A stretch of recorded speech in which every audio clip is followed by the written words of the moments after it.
방금 읽었던 마가복음 3장 13절에서 15절까지의 본문을 가지고 우리를 부르신 이유라는 제목의 말씀을 나누려고 합니다. 영국의 대선교가인 찰스 스퍼전 목사님이 이런 말씀하셨습니다. 하나님은 우리를 있는 모습 그대로 부르시지만 결코 그 모습 그대로 두지 않으신다. 오늘 본문을 보게 되면 인류 역사를 바꾼 12명의 그 사도들의 부름을 보게 됩니다. 즉 그들을 이 세상 볼 때에는 크게 내세울 만한 것이 없는 사람들입니다. 뭐 자랑할 만하거나 뛰어나거나 아마 우리가 우리 옆에 있다 할지라도 이 사람은 뭐 특별하게 하나님께 쓰실 만한 그런 이유나 그런 존재가 아니다. 이럴 만한 사람들을 부르셨습니다. 실제로 그들의 직업들은 어부였고 그리고 물론 그 세례도 있었습니다. 어부란 직업, 뭐 대부분이 어부란 직업을 갖고 있었는데 그것은 부모로부터 물려받아갖고 그냥 그 일을 하고 있는 사람입니다. 저도 어릴 때 뭐 경험이 있지만 또 우리나라에는 공부열이 굉장히 뛰어납니다. 그래서 이렇게 빨리 발전된 것도 있지만 대다수의 나라들 보게 되면 특별히 먹을 것이 어렵지 않은 농사가 많거나 고기, 어부들 이런 지역에 가게 되어지면 아이들한테 공부를 시켜갖고 더 나은 어떤 직업을 구하는 게 아니라 그냥 내가 하던 일을 물려받으면 돼. 이런 식의 사고방식을 갖고 아이들을 키우는 것을 보게 됩니다. 그렇게 자란 자녀들은 그 지역을 떠나지 않고 아버지의 일을 물려받아서 그 일을 하고 있는 것이죠. 우리가 알고 있듯이 뭐 지금은 다릅니다. 단순하게 그물을 던져서 고기를 잡는 예수님 시대 이런 것들은 특별하게 어떤 그 공부라든지 어디에 가면 뭐 고기가 많이 모인다든지 이걸 따로 배우거나 연구할 필요가 없습니다. 단지 부모로부터 또 앞선 자들의 경험을 물려받으면 되어져요. 이런 사람들의 그 학력들은 높지가 않습니다. 그래서 우리가 나중에도 알게 되지만 사도 베드로가 성경에서 복음을 전할 때 사람들이 그의 학식 없음 알고 놀랬다라고 말한 부분을 우리가 알 수가 있습니다. 어쨌든 하나님께 누굴 부르신다? 우리도 마찬가지입니다. 우리가 누굴 부른다고 했을 때 거기에는 목적이 있습니다. 길 가는 사람을 아무 목적이나 아무 이유 없이 부르지 않습니다. 심지어 이름 알아서 이름 친한 사람 부르기도 하지만 때로는 전혀 모르는 사람이라 할지라도 그 사람을 부르는 데에는 나름의 이유가 있고 목적이 있기 때문에 그 사람을 부르는 것이죠.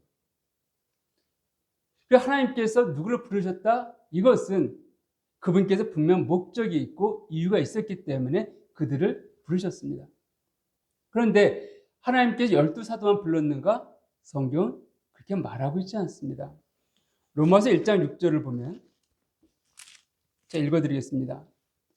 너희를 그들 중에서 예수 그리스도의 것으로 부르심을 받은 자니라.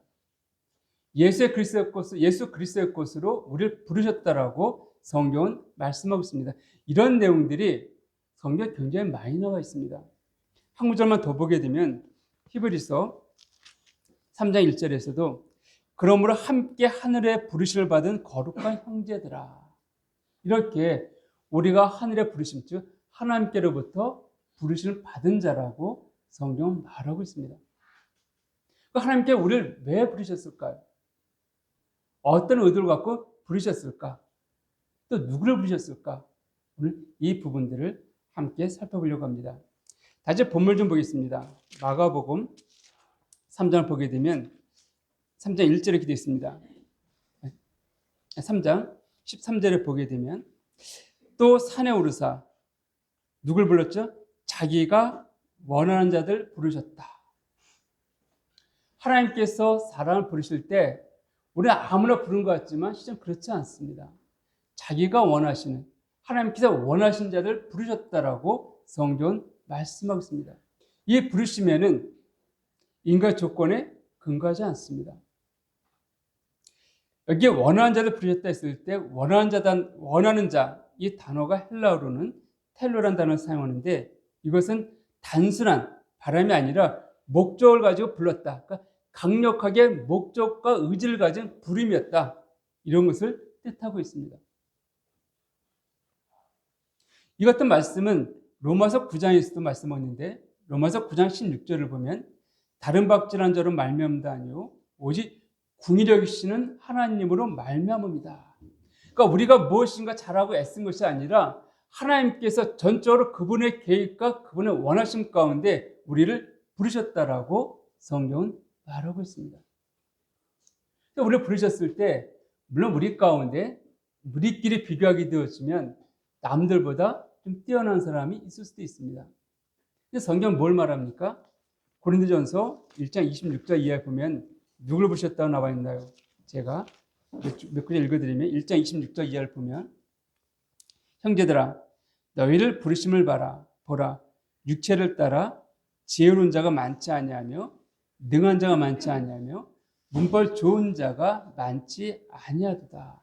오히려 하나님께서 세상에 천한 것들과 멸시받는 것들과 없는 것들 택하사 있는 것들 나는 무엇인가 의롭고 뭐 인정받을 만한 이런 자들을 폐하려 하신다라고 말씀하고 있습니다. 그들을 부끄럽게 하시기 위함이라고 말씀하는 것이죠. 그러니까 하나님께서 왜 나를 부르셨는가? 사실 제 자신도 몇 번 말씀드렸지만 아무리 제가 생각해봐도 제 삶 가운데 하나님 부르실 만한 그런 자격이라든지 그런 조건들은 없었습니다. 언제나 말씀드렸지만 저희 누님이 제일 먼저 교회를 나갔을 때 저와 제 바로 위에 형님이 하도 괴롭혀갖고 6개월 만에 교회를 나가시다가 포기하셨습니다. 그때 제가 초등학생 때 기억납니다. 얼마나 괴롭혔으면은 그 누님이 나가시다가 6개월 만에 도저히 너희 때문에 못 나가겠다 라고 교회를 안 다니셨어요.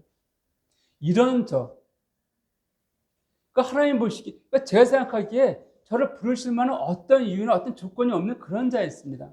그런데 그런 자를 부르셨다고 성경 말하고 있습니다. 또 내가 뭐 하나님 부르시기에는 뭐 어떤 것이 없다 할지라도 인간적으로 세상적으로 뭔가 좀 내가 좀 이렇게 쓰임받게 되어지면 뭐 이런 표현 쓰기가 죄송하지만은 유명한 연예인이 한 명이 갑자기 개종을 했다고 합시다. 그럼 어떻게 되어집니까? 그 사람의 말 한마디 예수 믿어야 됩니다 라고 말하게 되면 많은 사람들이 개종을 할 거예요. 그 추종자들은요. 그만큼 연예인들 그 연예인들의 뭐 어디 갔다든지 뭐 하나 맛있다든지 뭐 샀다든지 하게 되면 금세 그게 베스트셀러가 되어지고 그 시대에 모여들고 이런 현상이 일어나고 있잖아요. 그렇기 때문에 그 정도로 영향이 있는 사람이 예수 믿으라면 많은 사람 믿을 수 있겠죠. 물론 다 구원받는 건 아니겠지만 그런데 저는 그런 것도 없는 자입니다. 여러분도 마찬가지죠. 그런 나를 왜 부르셨을까? 유명한 악기 제작자 스트라디브라는 사람이 있는데 이 사람은 바이올린을 만드신 분입니다. 이분이 바이올린 만들 때 아주 고급스러운 나무에서 취에다가 바이올린을 만들기도 하지만 때로는 사람들 보기에 별 볼 일 없는 버려진 그런 나무들을 갖다가도 그런 악기를 만들었다고 합니다. 그러니까 사람들 보기에는 저건 뭐 쓸모없는 나무야. 저건 그냥 뗄감으로밖에 쓸 수 없는 나무야. 이렇게 여겨졌지만 그분이 보기에는 저 나무의 어떤 질이라든지 이런 저 고려했을 때 저건 충분히 바이올린을 만들게 되면 엄청난 좋은 음색을 낼 것이다.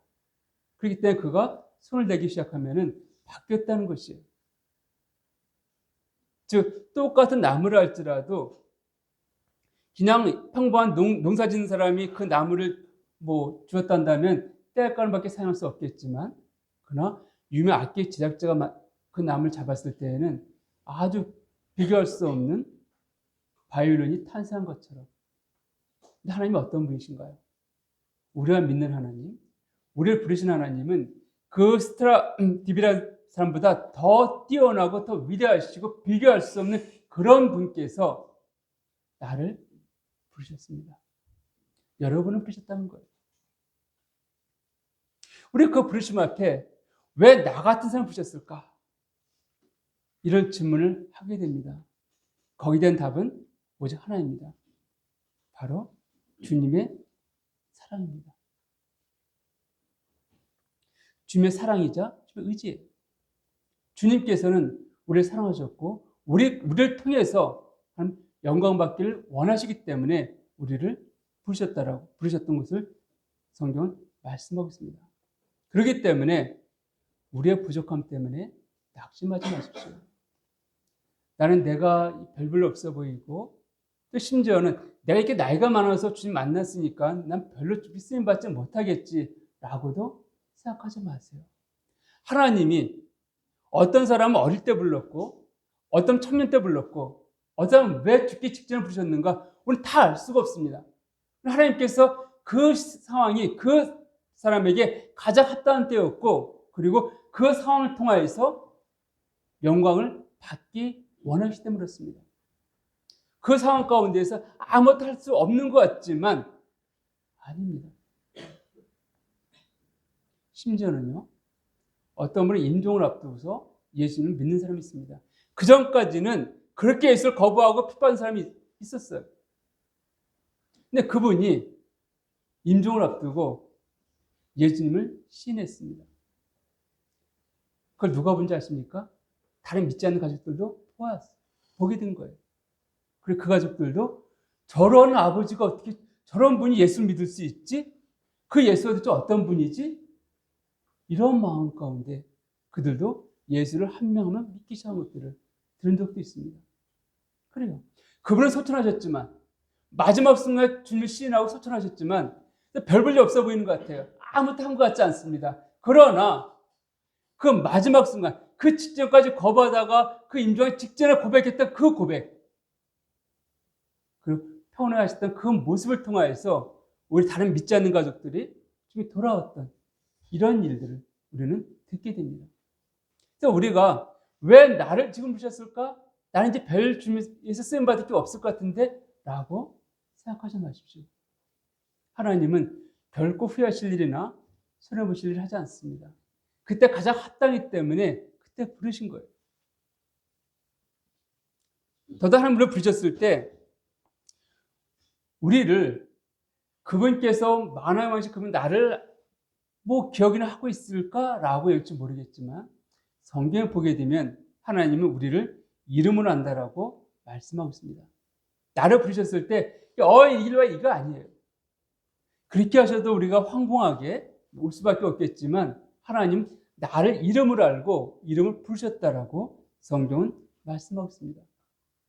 요한복음 10장 3절을 제가 읽어드리면 문지기는 그를 위한 문을 열고 양은 그의 음성을 듣나니 그가 자기 양의 이름을 각각 불러 인도하느니라. 그가 누구죠? 예수님이 자기 양의 이름을 각각 불러서 인도해낸다라고 말씀하고 있습니다.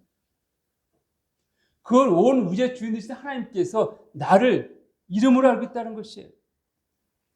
언제부터 나를 아셨는가 그러면 이사야서 49장 1절을 보면 이렇게 말씀하고 있습니다. 이사야서 49장 1절에 여호와께서 태에서부터 나를 부르셨고 내 어머니의 복중에서부터 내 이름을 기억하셨다. 내가 어머니의 뱃속에 있을 때부터 이미 내 이름을 아셨다라고 말씀하고 있는 거예요. 우리가 누구의 이름을 안다는 것 말씀드렸죠. 우리가 오늘 대통령 이름을 알고 있습니다. 이재명 대통령 알고 있죠. 근데 이것이 아는 것은 아니잖아요. 내가 누구를 안다는 말했을 때에는 그와 친밀한 관계를 가진 것을 말합니다. 단순히 그분이 하나의 대통령이다 이것이 아니라 그분의 개인적인 취미가 무엇이고 그분의 삶이 어떻고 이것들을 친밀한 관계 속에서 안다는 것이에요. 이것을 우리가 이름을 안다는 것입니다. 근데 하나님께서 나를 그렇게 친밀하게 알고 있다라고 성경은 말씀하고 있습니다. 이름이라는 것은 고유명사입니다. 이건 두 개가 존재하지 않습니다. 그러니까 하나님은 한 명 한 명 나를 그렇게 이름으로 개인적으로 알고 있다라고 성경은 말씀하고 있습니다. 그렇기 때문에 세상 사람 보기에 별별 없어 보이는 존재일지 모르지만 악기 제작진 스트라디바리보다 더 뛰어나고 더 위대하신 하나님께서 여러분을 보시기에 여러분 유일한 하나님 사랑을 받는 유일한 존재인 것들 아시기 바랍니다. 우리 각자 그런 존재들이에요. 늘 말씀드리지만 하나님이 세상을 사랑하셨다? 물론 맞습니다. 근데 개인적으로는 그 세상은 내가 포함되어 있고 나를 사랑하신 거예요. 그럼 나를 이름을 하신다라고 말씀하고 있습니다.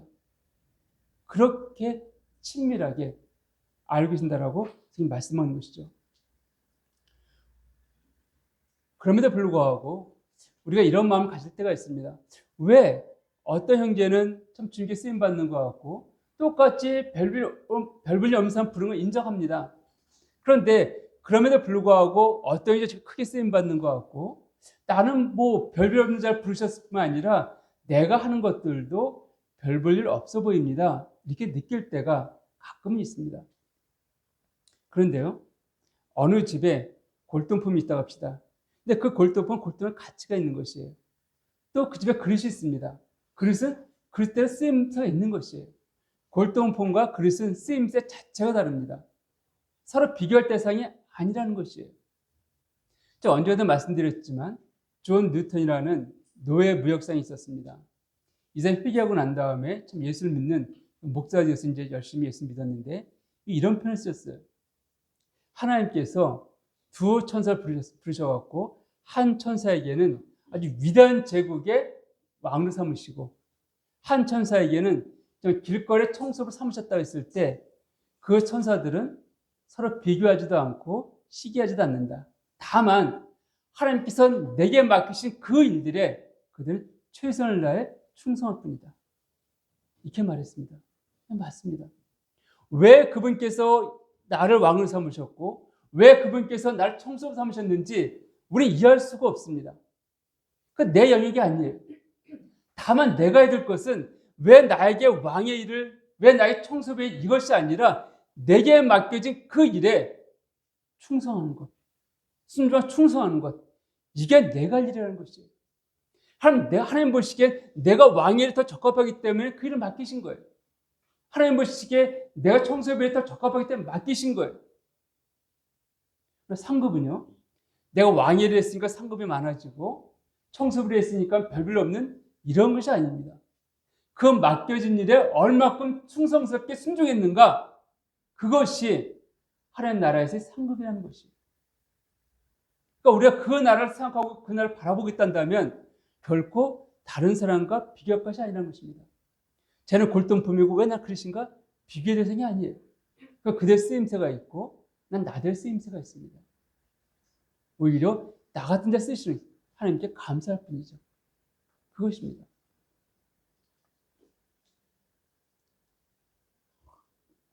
두 번째는 하나님 부르셨을 때 첫 번째 자기가 원하는 대로 부르셨습니다. 두 번째는 왜 부르셨는가? 자기와 함께 있게 하시고 라고 말씀하고 있습니다. 다시 한번 마가복음 13장을 좀 보겠습니다.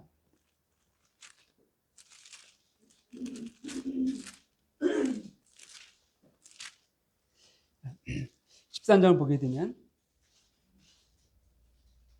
3장입니다. 3장 14절을 보게 되면 이에 12을 세우셨으니 자기와 함께 있게 하시고 이렇게 말씀하고 있죠. 자기와 함께 있게 하신다. 우리가 일반적으로 사도들이 할 일은 무엇입니까? 나가서 복음을 전하는 일이에요. 이게 그들을 부르신 목적입니다. 근데 하나님께서 그들을 내보내시면서 뭐 권능을 주시고 성령 충만케 하시고 이해가 됩니다. 근데 오늘 본문을 보게 되면 그들 성령을 충만케 해서 내보냈다? 이렇게 말씀하지 않습니다. 자기와 함께 있게 하셨다. 이게 먼저 나와요. 우리가 오해하는 게 있습니다. 주님의 일을 하는 데 있어서 우리는 사역의 어떤 기술, 내가 어떻게 성경을 잘 전할 것인가 이것에 관심이 있지만 정말 중요한 것, 주님과 함께하는, 연합하는 이 부분들에는 크게 관심을 갖지 않는다는 것이에요. 무슨 말인가 하면은 사실 이 복음은 교리가 아니라 생명입니다. 우리가 복음을 전할 때 교리를 전하는 게 아니에요. 생명을 전하는 것입니다. 이 생명은 누구로부터 나옵니까? 예수 그리스도 나오는 거예요. 그러니까 주님은 어떤 지식이 아니라 그분을 먼저 경험하기 원하는 것입니다. 그분의 생명을 누리기 원하는 거예요. 그분을 경험하고 누려야지만 그 생명을 흘러내보낼 수가 있거든요.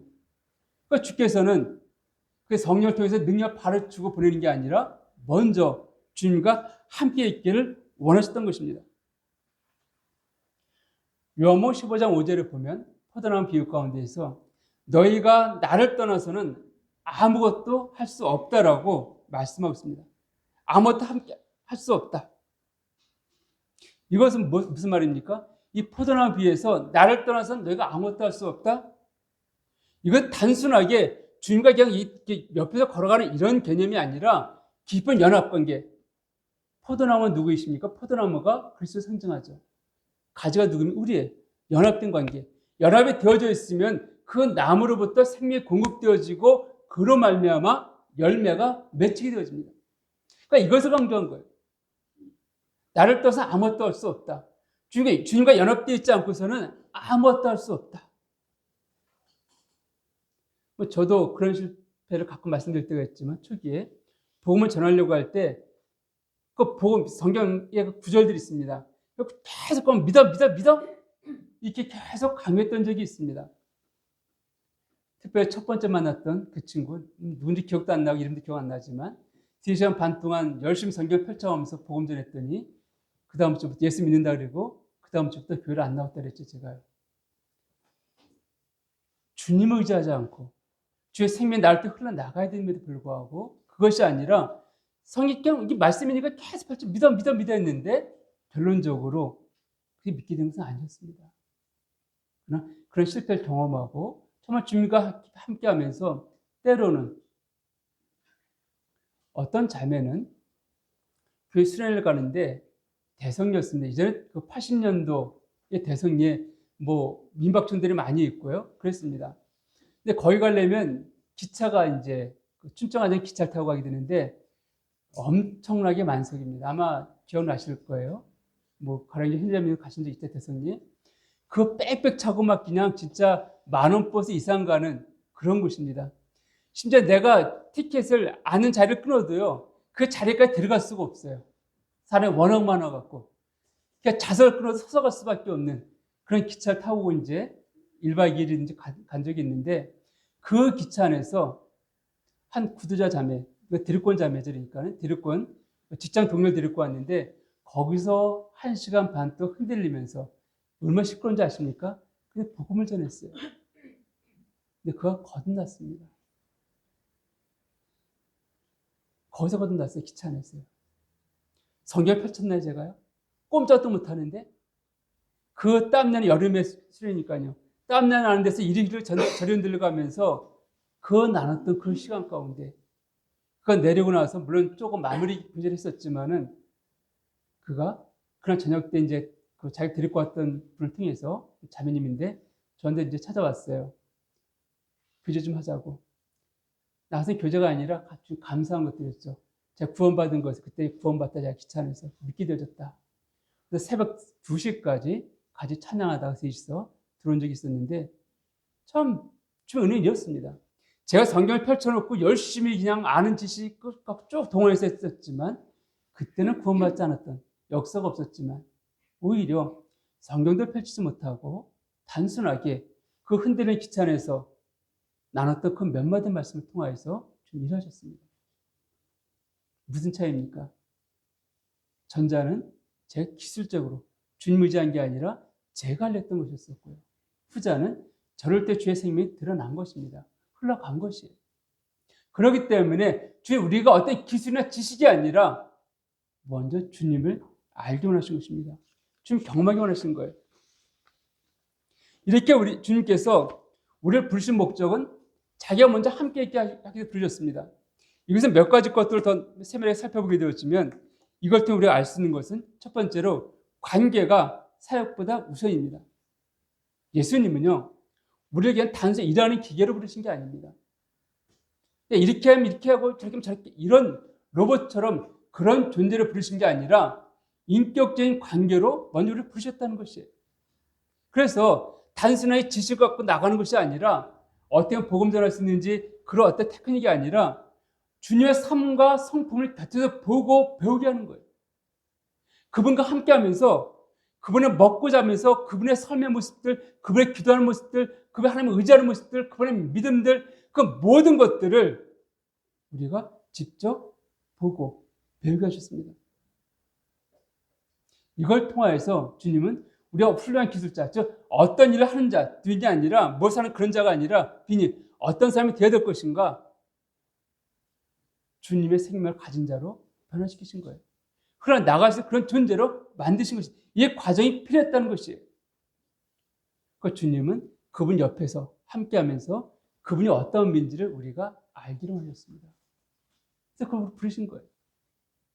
두 번째로는 증인의 자격을 부여하기 위해서 우리를 부르셨습니다. 사도의 가장 큰 임무는 예수님의 부활과 가르침을 전하는 증인이 되는 것입니다.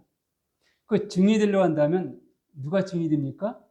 증인은 무엇이에요? 자기가 본 것을 사실대로 말하고 전하는 자입니다. 그렇잖아요. 우리가 주님의 증인이다 했을 때 우리는 뭘 증거한 자입니까?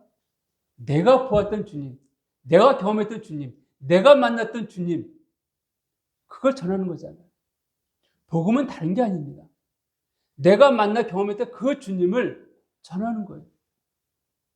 이것입니다. 근데 어린아이도 복음을 전할 수가 있어요. 꼭 성경을 많이 알아야지만 복음 전하는 것은 아닙니다. 성경을 모른다 할지라도 단지 내가 만났던 그 주님, 내 안에 계신 그 주님, 내가 경험했던 그 주님을 나타내고 증거하는 것, 이게 바로 증인의 삶이에요. 성경은 우리로 하여금 증인이라고 말씀하고 있습니다. 그러니까 우리는 무엇을 보았습니까? 우리가 왜 함께 모여서 왜 주님을 나누고 있습니까? 우리 왜 매주 예배를 드리고 있고 왜 주님을 나누고 있습니까? 주님 경험하기 위해서예요. 그분을 보고 배우기 위해서입니다. 그러니까 보고 배운 것을 나가 전하는 것, 이것이죠. 그러니까 누군가의 증인이 들려온다면 그 사람에 대해서 가장 가까운 거리에서 함께 경험하면서 그분을 알아야 됩니다. 그래야지만 내가 아는 것만큼 확신 있게 전할 수 있기 때문에 그렇습니다. 똑같은 복음이라 할지라도 내가 경험한 주님이 분명하면 담대하게 전할 수 있습니다. 근데 내가 경험한 그 복음이, 그 주님이 희미하면 우리 역시 희미하게 전할 수밖에 없다는 거예요.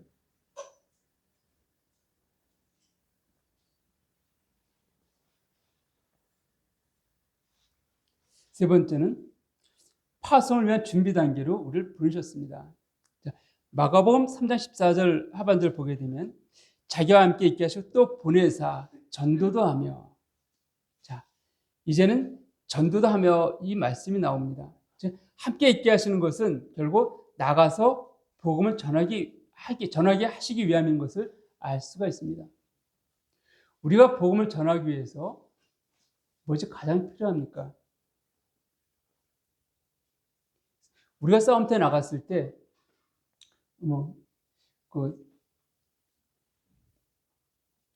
요나단이, 사울 왕의 아들 요나단이 블레셋과 싸움터에 나갔습니다.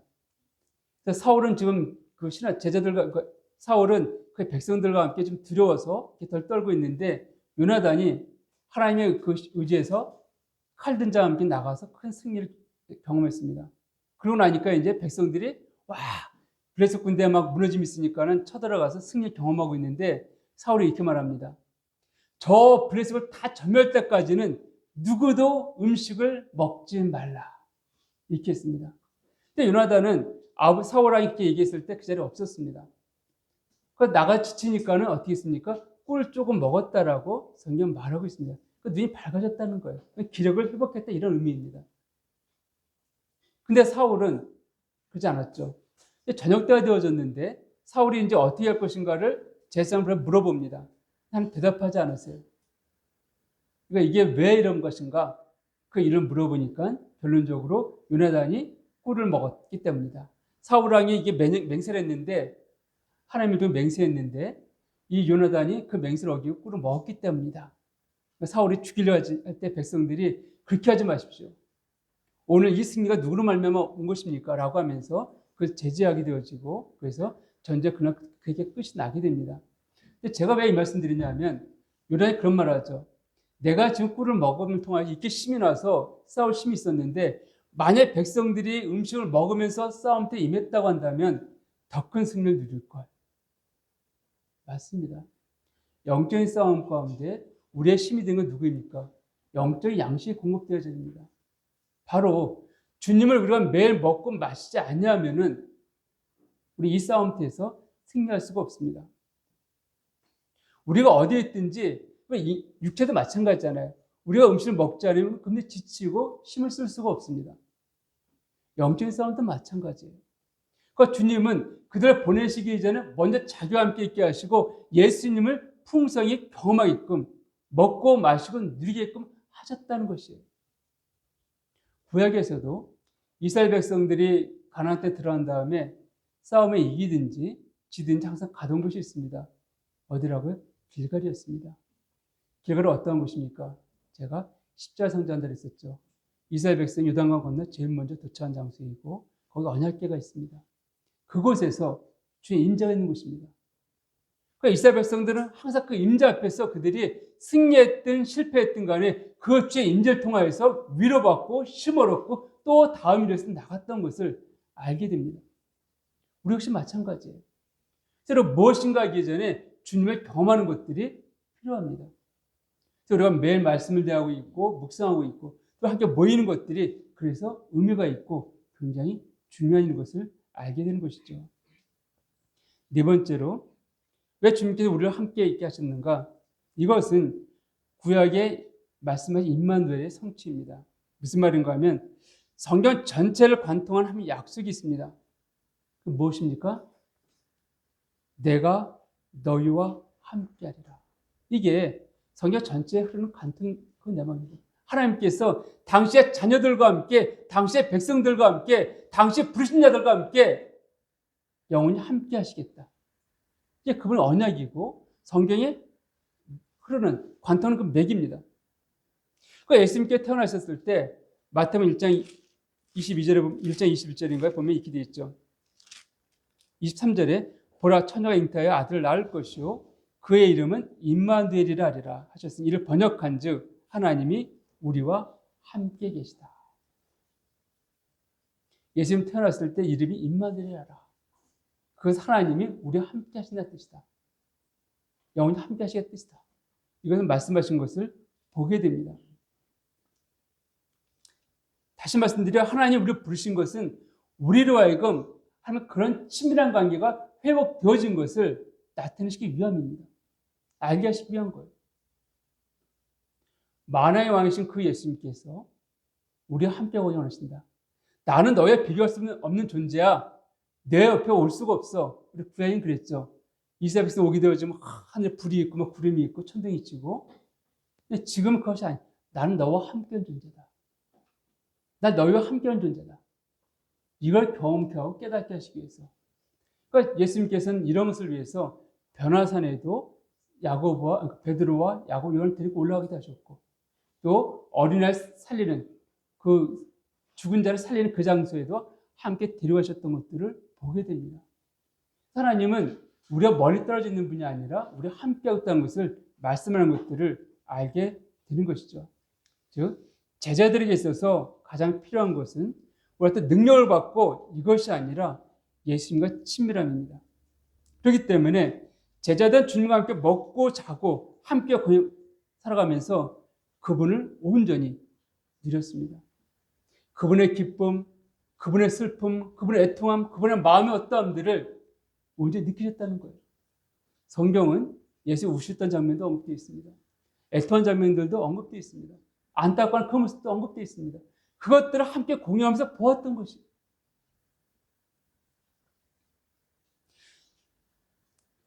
성경을 보게 되면 바리새인들이 자주 언급되어 있습니다. 바리새인들은요, 성경을 연구했습니다. 나름 그 성경에 있는 그 말씀 지키려 애썼습니다. 그런데 제자들은 성경의 본체이신 주님을 경험하고 누린 자들입니다. 여러분 어느 쪽이십니까? 성경 자체의 교리에 매몰돼서 거기에 빠져 계시겠습니까? 아니면 그 생명된 주님을 경험하고 누리시는 그런 자 되기 원하십니까? 주님은요, 그분이 하신 말씀이 아니라 그분 자체를 우리가 경험하고 누리기 원하십니다. 큰 세 번째로, 이제 보혜사 전도도 하게 하시며, 이제 처음에 나를 부르시는 것은 원하신 자를 부르셨고요. 두 번째는 함께 있게 하셨고, 세 번째는 이제 전도하러 보내십니다. 근데 그냥 보내지 않죠. 3장 15절 보면 귀신을 내쫓는 권능도 가지게 하라 하십니다. 우리가 사도란 표현, 이제 아포스텔이라는 단어인데 이것은 보낸다, 아포스텔로라는 단어에서 나온 것입니다. 그러니까 사도는 보냄을 받은 자입니다. 하지만 주님은 우리를 보내실 때 무책임하게 보내지 않으십니다. 그러니까 이젠 됐으니까 너희 가, 하산해, 이것이 아니에요. 그분은 우리를 보내실 때 능력을 함께 주셨다라고 성경 말씀하고 있습니다. 즉, 그 사명을 감당하는 능력을 함께 주신 거예요. 약간 여담이지만 어르분이 이제 그런 얘기 한 적이 있습니다. 자기 순교를 생각하면은 너무 끔찍해갖고 도저히 순교 이야기를 할 수 없을 것 같습니다. 이렇게 말한 분이 있었습니다. 저한테. 제가 그렇게 말했습니다. 예, 저도 그렇습니다. 두렵습니다. 그런데요, 하나님은 순교할 자들에게 그런 믿음을 더하십니다. 그런 믿음을 주지 아니하시고 순교 자리로 인도하지 않습니다. 그러니까 형제님이 두려웠단다면 결코 형제님을 순교 자리로 이끌어 가지 않으실 겁니다. 이런 얘기를 했습니다. 그냥 맞아요. 순교가 영광스럽다 할지라도 우리는 모두가 그런 믿음을 가진 것은 결코 아닙니다. 하나님은 우리가 믿음 그 안에서 행하기 원하시는 거예요. 그러니까 우리 믿음 이상의 것을 요구하지 아니하신다는 것이죠. 감당할 수 있는 믿음, 그 능력 주신 것 그 이상을 결코 요구하지 아니하십니다. 그러니까 두려워하실 필요가 없습니다. 그 하나님께서 우리로 하여금 이 세상에 보내실 때 능력을 더하셨다라고 말씀하고 있습니다. 권능을 더하셨다는 거예요. 우리가 잘 알고 있는 사도행전 1장 8절 보면 오직 성령이 너희에게 임하시면 너희가 권능을 받고 예루살렘과 온 유대와 사마리아 땅 끝까지 이르러 내 증인이 될 것이다. 거기 먼저 무엇입니까? 먼저 가는 것이 아니라 권능을 주셨다라고 말씀하고 있습니다. 이게 그분이 하시는 방법이에요. 은혜입니다. 근데 우리가 생각할 때 나는 그런 권능을 받은 게 없습니다. 난 그런 능력을 경험해 본 적이 없습니다.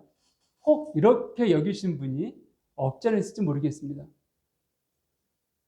여러분, 전도해 보십시오. 그 능력이 무엇인지를 아시게 될 겁니다. 영혼들 만나 복음을 전해보세요. 저 역시도 참 굉장히 소심한 사람이었었고 사람 만나는 걸 지금도 물론 어려워합니다. 새로운 사람 만나는 것에 대해서는. 이렇게 소심하고 어려운 사람이었는데 이런 사람이 성경을 펼쳐놓고 말씀을 전한다? 성경도 별로 몰랐습니다. 그럼에도 복음을 전하다 보면은 예상치 않은 지혜와 지식과 예화들을 떠올리게 하시고 주시는 것들을 경험할 수가 있습니다. 제 스스로 놀래요. 제가 복음을 전하면서 어떻게 이런 말씀을 내가 이렇게 얘기할 수 있지? 이럴 때가 종종 있습니다. 정말 생각하지 않았던 그것들을 떠올리게 하시고 그 말씀을 기억나게 하시고 또 그 살에 합당한 예화를 통해서 그 영혼을 어루만지시는 주님을 볼 때가 종종 있는 것이에요. 그걸 통하여서 와, 참 놀랍다. 우리 복음을 제가 입술은 복음 전하고 있으면서도 제 영혼 막 놀래서 어떻게 이럴 수가 있지라고 그런 경험을 여러 번 했습니다. 그러니까 내가 복음을 전하지 않으니까 그 능력은 나하고 상관이 없는 것 같아요. 또 우리가 권능하게 되어지면 막 사람들이 뭐가 부서지고 사람이 막 깨지고 막 이런 걸 생각하는데 그것만이 아닙니다. 그 영혼의 마음을 얻는 거잖아요. 그게 필요한 권능들을 허락하셨다는 거예요. 그러니까 병자가 났고 이런 것들만이 아니라 그 영혼의 마음을 무너뜨리는 그런 권능, 그런 지혜, 그런 능력들. 이것이 바로 복음을 전할 때 경험하게 되는 것입니다. 주도 그런 능력을 허락하셨다라고 말씀하고 있습니다. 그러니까 담대하십시오.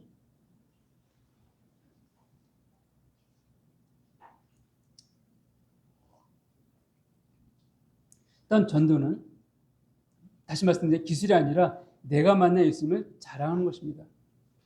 그분의 부활에 증인되는 것이고 증인되는 것입니다. 그래서 아까도 말씀드렸지만 사도 베드로가 성경에서 복음을 전할 때 사도 바울 성경에서 당당히 복음 전하는 걸 보면서 우리 이런 생각 가질 때가 있습니다. 정말 그들은 주님께서 함께 하시니까 놀랍게 말씀도 잘 전하고 지식도 많고 그러니까 저렇게 전하니까 사람들이 놀라는구나 이렇게 여길 때도 있습니다. 그런데요, 여러분, 우리가 그 베드로나 바울보다 더 놀라운 지식이 있고 더 큰 믿음을 가진 자들이라고 성경은 말합니다. 내가요, 여러분이 베드로보다도 바울보다도 더 성경 지식이 많고 더 믿음이 큰 자라고 말하고 있는 거예요. 믿어지시나요? 안 믿어지시죠? 성경을 보세요. 사도 베드로나 바울은 주님의 부활을 눈으로 본 자들입니다. 근데 여러분은 그 부활의 주님 눈으로 보지 못하고 손으로 만지지 못하였지만 믿고 계시잖아요. 예수님 말씀하십니다. 너는 나를 본 거로 믿느냐? 보지 않고 믿는 자가 더 복이다. 더 믿음이 크다는 거예요. 그들은 예수를 본 자예요. 우리도 그렇게 말할 때가 있죠. 난 보면 믿겠어. 이럴 때가 있잖아요. 자, 그들은 부활을 본 자들입니다. 근데 우리는 보지 못했어요. 근데 믿잖아요. 그 누구의 믿음이 더 큰 건가요? 생각해 보세요. 그 성경 우리의 믿음이 바울이나 베드로보다 더 크다라고 말하고 있습니다. 또 성경 지식도 마찬가지입니다. 베드로와 바울은 구약 성경밖에는 완성되지 않았습니다. 그 당시에는요. 그러니까 그들이 깨닫는 것은 구약 성경과 하나님 보여주시는 계시의 한 부분들이에요. 그래서 사도 베드로도 이렇게 말하고 있기를 베드로서 1장 20절 21절 보면 예언은 하나님께로부터 받아 말한 것이니까 너희 사사로이 풀지 마라. 그러니까 성경의 많은 부분은 예언입니다. 사도 바울도 앞에 되어줄 것을 말했잖아요. 근데 그것들을 우리는 이해하고 있습니다. 우리 이해하고 있잖아요. 근데 사도 베드로도 이해가 안 됐어요. 왜요? 그 당시에 바울이나 베드로는 예수님이 곧 오실 줄 알았거든요. 7년 대환란 이해하지 못했습니다. 몰랐다는 것이에요. 단지 그들은 예수님이 곧 오실 거야 이런 소망과 확신과 살고 있었기 때문에 그 말을 주께서 말씀하셨을 때에도 이해하지 못했습니다. 또 구약에 있는 많은 예언들이 예수님 때 성취되어졌는데 성취되지 않은 것도 있습니다. 그것들은 다 이해할 수가 없었던 것이에요.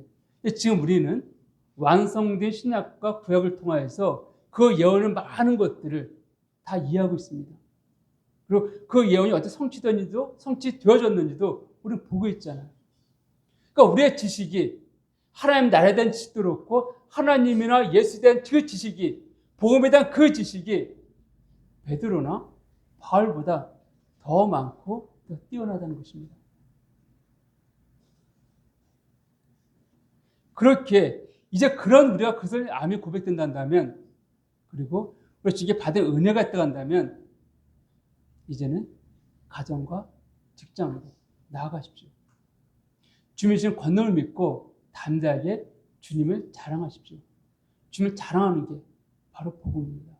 주님 눕히세요. 그들 앞에서요. 그게 바로 복음입니다. 그러입니다. 우리 주님은 제자들을 산 위에서 부르셨습니다. 근데 주님은 그 산에서 머무르지 않습니다. 그들을 세상에 내보내셨습니다. 우리가 하나님께 나를 부르셨다는 그 은혜, 부르셨다는 그 부르심에도 확신이 있다 한다면 이제 그분께 나를 내보내시는 그 파송의 그 명령에 순종하는 저와 여러분이 되기 원합니다. 사실 우리의 마음은 변화산에서 예수님의 그 부활, 예수님 보복되었던 베드로, 야고보와 요한처럼 거기 엘리야와 모세를 모았던 그 베드로, 야고보와 요한처럼 여기는 것이 좋사오니 이것이 우리 고백이기도 합니다. 우리가 매주 모여서 우리가 떡을 떼고 좀 예배하는 이것들이 너무 좋기 때문에 우리끼리만 참 여기 있겠습니다. 이럴 수도 있습니다. 근데 주님은 변화산에서 그 놀라운 것을 경험했던 베드로와 야고보와 요한이 여기가 주사오니 초막셋을 짓되 하나는 주를 위해서 한 무엇을 위해서 한 엘리야를 찍겠나이다 라고 말했지만 뭐라 말씀하셨습니까? 우리가 내려가자. 아직 할 일이 남아있다. 그러지 않으셨습니까? 마찬가지입니다. 우리가 계속 이렇게 모여있기 원하고 하지만은 주님은 가라고 말씀하십니다. 할 일이 있기 때문에. 아직 복음을 들을 그 대상이 있기 때문에 주님은 가라고 말씀하십니다. 다시 말씀드려서 우리를 부르셨던 그 이유, 그것은 다시금 세상에 나가게 하시기 위해서 우리를 부르셨다라고 성경은 말하고 있습니다. 우리 이 세대를 보면서 마지막 세대라고 우리가 고백하게 됩니다. 이 얼마 안 남은 이 세대 가운데 우리가 힘써서 주를 높이고 주를 증거하는 그런 저와 여러분이 되기를 원합니다. 기도하겠습니다.